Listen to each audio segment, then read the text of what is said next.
This is Chapter 34 of PSB 11 by Rita Williams Garcia, and this chapter is called Taste of Power.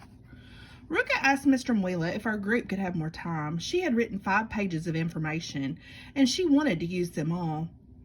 He commended her on her thoroughness, but said the idea of presenting a subject is the ability to focus. Pick out your strongest points and use your allotted time to present them.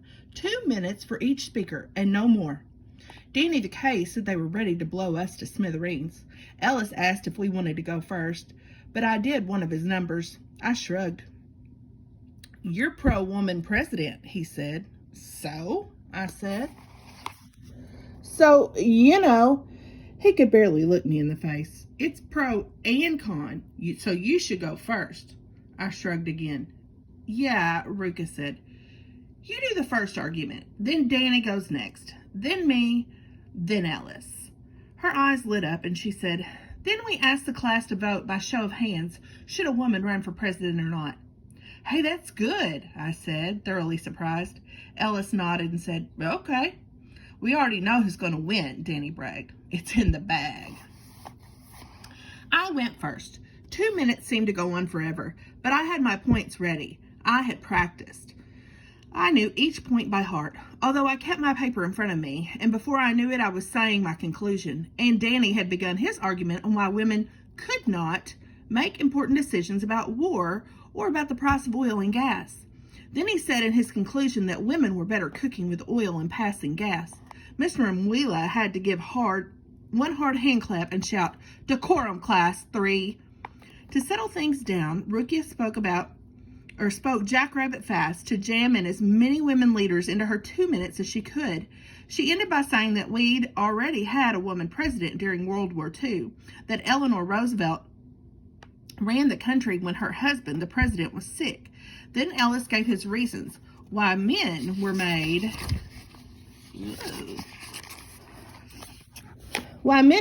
to be leaders and women were not. He almost sounded like Paul. Mr. Mwila congratulated us on our presentations. He said we all did a fine job presenting our subject and making our arguments. Then we voted. All the girls said women should run for president if they wanted to, but all the boys raised their hand to vote no.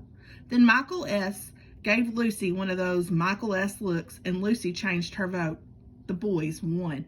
Before Danny the K could say something clowny, Mr. Mwila wagged his finger and said, "Upperclassmen, be gracious." Then he turned to me. "An excellent presentation, Miss Gaither." He smiled warmly and added, "Well done, Miss Marshall." When we returned to our seats, Ellis smiled a little and said, Sorry. On Tuesday night, Big Ma had finally had something to cheer about. She got the president that she prayed for. Paul wasn't too pleased that his candidate, Hubert Humphrey, had lost the election. He said no black person in the U.S. would have voted for Tricky Dick Nixon. Big Ma said she wasn't black, she was colored. Then Vonetta said, "And Negro on Sunday." And Fern said, "A Sunday Negro surely is." Uncle Darnell said he hoped someone good would run in the next election when he was old enough to vote. Miss sat down at the Shirley Chisholm campaign headquarters celebrating her candidate's win. Big Ma couldn't believe the people in New York voted Shirley Chisholm in as their congressman. She said, "Where's your wife, son, out there pot licking and not taking care of her husband? That Shirley Chisholm already breaking up homes." Pa said Big Ma no mind. He and I stayed glued to the local news, hoping to spot Mrs. at the campaign headquarters reliving in the victory. Much to my surprise, there were hundreds of people cheering on our new congressman, when I thought it would be just a handful of people. Or was that congresswoman like upper-class women? Pa tried to be nice about it. He said, "It's good to have a black person representing the people." Big Ma said, "She's black, all right." And I knew what Big Ma meant, what she said, and that it wasn't nice or Christian-like. My sisters and I were about the same color as our new woman.